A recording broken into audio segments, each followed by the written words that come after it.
So one of the things that I've been thinking about quite a bit in recent weeks is this notion of owning property. Now, I don't know about you, but these concepts tend to enter into my mind, and then I just can't get rid of them. It started, first of all, with the reading of a book about 2 years ago called The History of Barbed Wire. Now, think about it. This notion of barbed wire is the construction of a particular product that would enter into history in order to expressly either keep livestock and people in or to keep animals and people out. So the construction of barbed wire, its sale, its use, is the deliberate external expression of a desire to separate, to segment. Now, think about it. Before barbed wire was created, there had to be, first of all, in the minds either of an individual or of some communities, this notion that you could actually own a piece of property, that a piece of the earth's surface could belong either to an individual or a group, and they could have rights over it, which they could deny either to other species or to other persons. So the construction of this notion of ownership is quite an interesting one for me. Now, what brought this to the fore is I'm busy preparing for a marathon at the moment. It's my very first marathon. On the 17th of October, I'm going to be running the Cape Town Marathon. And so I've been doing these really long runs on Saturdays, 30, 35 kilometer, my long, slow runs, and they are very slow. And during that time, I often listen to an audiobook. And the book that I've been listening to over the last couple of weeks is the excellent book by Simon Winchester on land. And in this book, Winchester sort of, develops the historical notion of how land ownership came to be, and of course the consequences of this particular concept on history. Think about it. How many wars have been waged? How many people have been murdered or injured or maimed because someone is wanting to stake a claim on a particular piece of the earth's surface, to exclude others and express their rights on it. But also think about it, the relationship that the ownership of land has to other realities. For example, the moment that you own a piece of the earth's surface, a piece of land, you can leverage it in order to create debt so that you have capital, you have money that you can use then either to develop the land or you can use it for your own private usages. And this is often where this notion of the conflict over the ownership of land has come in.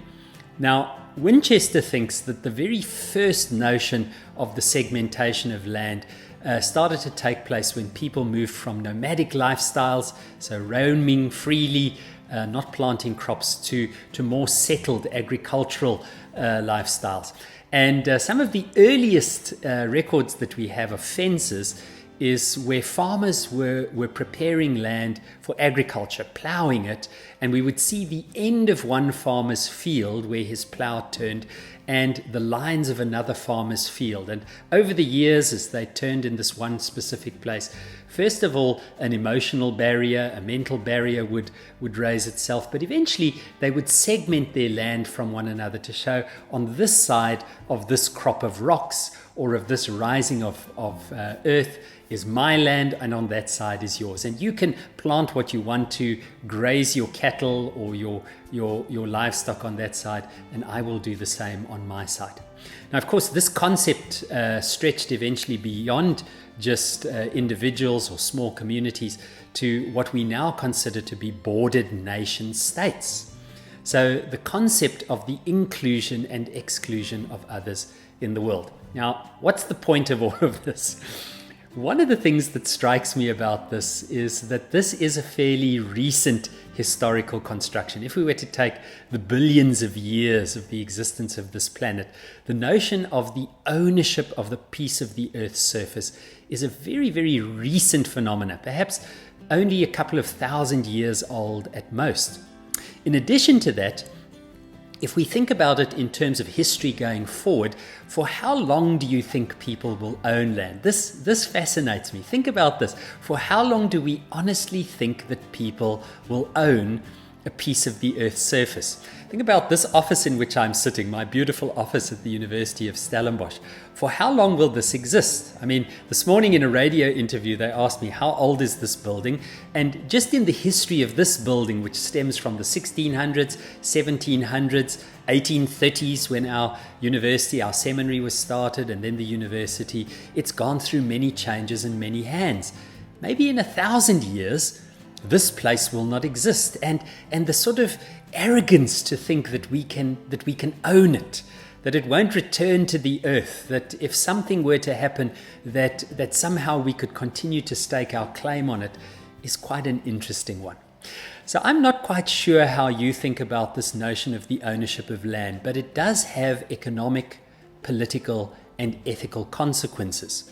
In a place like South Africa, for example, where the majority black South African population were forcibly removed from their land through colonialism and then brutally through apartheid, we have to think about this, because clearly there are some people who have benefited from the ownership of pieces of land and have excluded others from it, and others who haven't had those benefits.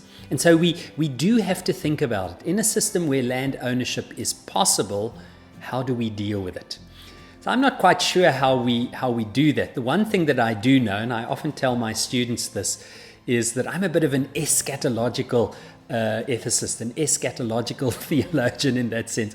I believe the words of people like Jürgen Moltmann, that on that day, the day of God's justice, the day of God's reign, that day that we read about in some of the apocalyptic literature of the Bible, that we read about in the prophets, in Isaiah and others, on that day, a minority white population will not own the majority of the land. So what do you think about that?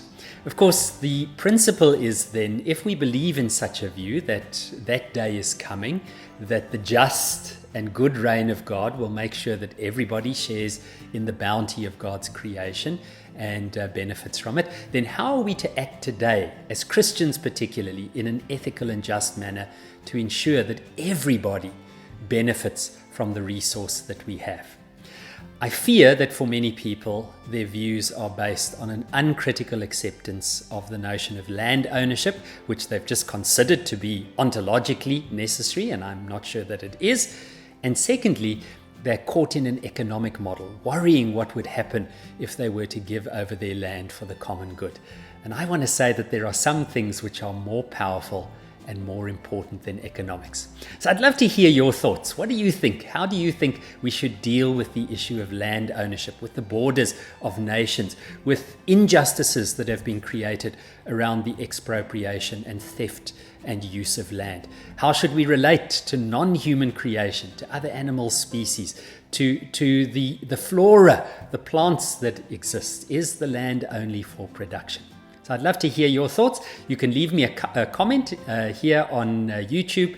Contact me on Facebook, Dion A. Foster, on Twitter or Instagram at Digital Dion, or on my website, dionfoster.com. And I'd love to hear from you. And please do subscribe to the channel. Give it a like, leave a comment. It helps the channel to show up, and recommend it to others. I'd love to stay in contact with you. So thanks for watching.